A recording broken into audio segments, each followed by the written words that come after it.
In the heart of the night, this world will burn bright. We will set it alight. In the heart of the night, in the heart of the night, this world will burn bright.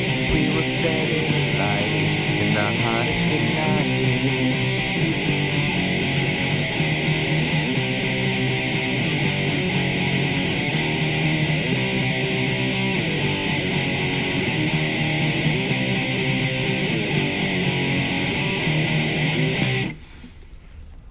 Hello everyone, I'm Anthropomantic Fiend and I do horror-related things on the internet. Today I'm talking about Prom Night 2, Hello Mary Lou, which has very little to do with the original, but I kinda like it better than the first one. Came out in 1987, it doesn't really star anybody notable to my knowledge. I mean, got Jamie Lee Curtis in the first one, and everybody in the first one did a fantastic job, but this one I prefer, mostly because it's got the supernatural element and cranks everything up to 11 and just goes completely crazy, which I love. So yeah, long story short, it basically has very little connection to the original except taking place on prom night, and the fact that the line, "It's not who you come with, it's who takes you home," appears in both movies. I wondered if that was my imagination when I went to rewatch that one, but it's not. It's in both movies, in completely different contexts. I've only seen the first two prom nights, so I don't know what the rest of the movies are like, if they have any connection to the other two. I don't know if it's like a Halloween situation where the second one's just some kind of weird outlier, like Halloween 3 was, and the rest are somehow connected to the first one, but I don't really know how you do that. I just don't know. I've heard the rest aren't that good though, so don't know if I'll watch them yet or not. Basically, what Prom Night 2 is about is there is a girl named Mary Lou Maloney, and she's been with a bunch of different guys, and she goes to the prom with one guy in particular and cheats on him while at the prom. He gets very pissed and is playing a prank, as always happens at every prom in every horror movie. He's gonna drop a stink bomb from above the stage. It really does look like that scene from Carrie, right down to the decorations on the wall and everything.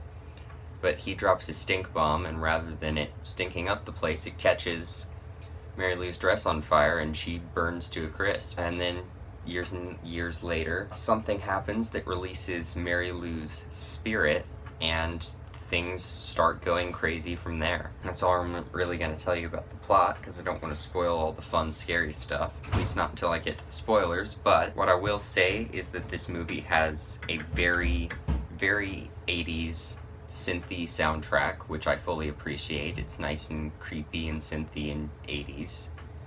And there's a lot of fun 50s rock and roll thrown in as well, because this movie takes place in, I suppose, 1987, or at least the 1980s in general. And Mary Lou was alive back in the 1950s, and there's all this 50s rock and roll associated with her, a lot of which actually has the name Mary Lou in it. I like 50s rock and roll. I like 80s synth music, so all of the music in this was awesome for me. All the acting is great. It's a little hammy in places, but that completely fits with what I think this movie was going for. It makes the movie a lot of fun. Certain characters in particular, like Josh, who's just this nerdy kid who just does not care what anybody thinks of him, is the best. There's a scene where he is trying to create a potato radio, and he has this whole opening monologue about it, and it's just so over the top and ridiculous. And then, even better, the potato radio just doesn't work. So yeah, Josh is a lot of fun. So yeah, you've got the teenage drama aspect, as you do with a movie about prom, and it didn't really bother me that much in the first movie, but in this movie, it bothered me even less for whatever reason. There was still that kind of annoyingness to it, but I connected a lot more to the characters in this movie than I did to the characters in that movie. I don't know why that is, but I just did. Yeah, the special effects are really awesome in this movie. They're cheesy, but they're well done special effects, and they're a lot of fun to watch. I will get into what those are in particular in the spoilers, but I really think you should experience them for yourself first, because this is a really, really fun movie. And it takes the supernatural angle to the movie, which I much prefer, and it is the absolute best kind of creepy. It's just got this sort of, nightmare quality to it. It's grotesque and kind of silly, but still creepy in some ways. Creeped me out more the first time because I did not know what was coming. I was assuming it was going to be a slasher like the first one, so when all the crazy stuff was happening, my eyes just kind of went really wide. I can't show you what that looks like because I'm wearing sunglasses and I'm too lazy to take them off. This movie is super fun. I highly recommend it. I don't really have anything else to say before I get into spoilers except watch Prom Night 2. You don't even need to have seen the first Prom Night. Watch this movie. I really like it, and I think you will too. So now it is spoiler time. So, the first kill in this movie definitely sets a precedent for what's to come. It is Jess, who was one of the characters I was most attached to, probably because she's the one with, the quirky alternative fashion sense thing happening in the friend group, and she's a bit more of a loner. She can't find anybody to go to the prom with, and she's feeling very sad and alone, and she just goes and into the craft room to try to put together her outfit for the prom, and she takes a jewel off of the prom queen crown that Mary Lou wore back in the 50s because it's sitting in the prop room.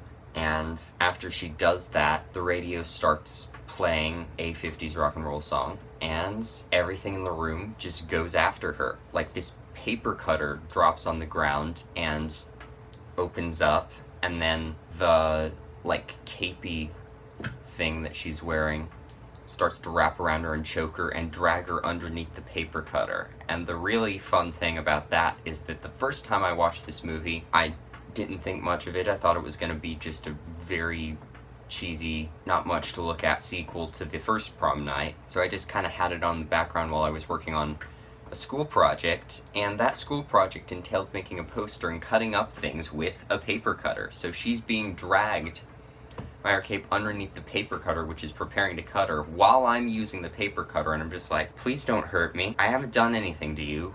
Please, just don't hurt me, paper cutter. It was the perfect coincidence, so I just kind of backed away from the paper cutter for a moment during that scene.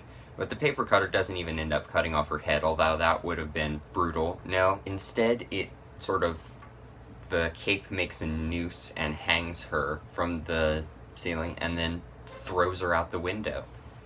And naturally, people would probably be a bit more suspicious of murder if it was, the paper cutter, but with jumping out the window and stuff, giving her very sad state before, they assumed it was suicide. So it's very bleak, but also over the top. This is a very merciless movie. It's very silly at the same time, but it pulls no punches either.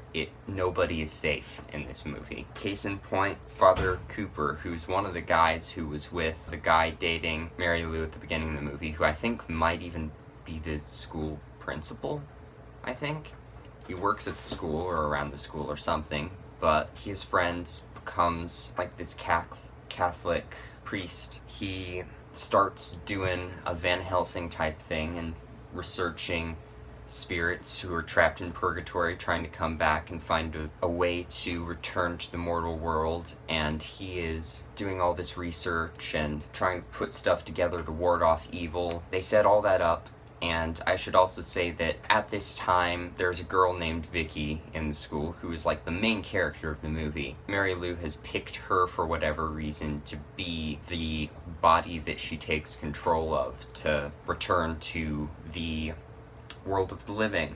And Vicky's got all this tension with her mom and dad. Her dad's just trying to make peace between her and her mom. Her mom's this super strict religious mom, not as completely crazy as Carrie's mom and Carrie, but she's scarily strict about a lot of things regardless. Mary Lee gradually starts taking control of Vicky, which is where a lot of the most fun effects come from. There's a scene where she's in the cafeteria and suddenly just everybody's, dead, everything's covered in cobwebs, everything shifts to just sort of this nightmare version, and it's pretty silly, but it gets you off guard, at least the first time around, and freaks you out a little bit, even if it is silly, and it looks really cool, if a bit fake. That's my overall assessment of this movie. It looks a little bit tacky, but I like that. It's the best kind of campy. Then there's the scene where she's in her room and basically her rocking horse comes to life, and her rocking horse is the creepiest and also most hilarious thing in the world.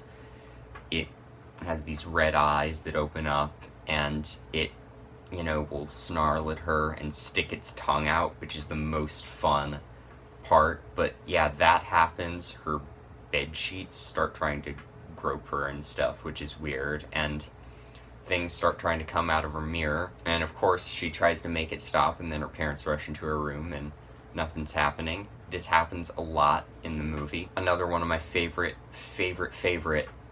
effects is when she gets dragged through the whiteboard, and there's just all these letters like being pushed out of the margins of the whiteboard and just sort of swirling around and then freezing in this swirled state on it's not a whiteboard, it's a blackboard, but all these chalk drawn letters just sort of swirling around and then freezing in a certain position once she gets stuck inside the blackboard, which transports her somewhere else. They're not perfect effects, but they're really cool effects. All of that leads to Vicky being almost completely possessed by Mary Lou, and they've set up Bradley Cooper as this sort of Van Helsing fight the forces of darkness type character, but he's not safe. Vicky, as Mary Lou, goes to make a confession. As she's confessing, she gets even crazier and more creepy with her suggestions, and then starts talking, full Mary Lou,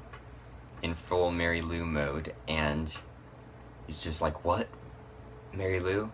Even though he kind of knew that was what was happening. But he's trapped inside the confession box, and she just sort of breaks down the doors and he's trying to the power of Christ compels you, the body of Christ compels you thing with the cross, and she just starts making this speech about there is no heaven and there is no hell, and the thing I was most pissed off about was that I didn't get wings, and then she stabs him with the cross that he's holding, and he screams, and it zooms in on his mouth, and it's very drawn out and kind of silly, but also very awesome. Yeah, nobody's safe from her desires either. She tries to, get intimate with her prom date, who is the son of the guy who Mary Lou actually dated, tries to get intimate with him in Vicky's body, gets intimate with Vicky's dad as well, and then subsequently kills her mom, and then goes to the prom. I don't want to spoil all the crazy stuff that happens in this. I'll just say that some crazy grotesquerie that I wasn't expecting happens in the finale.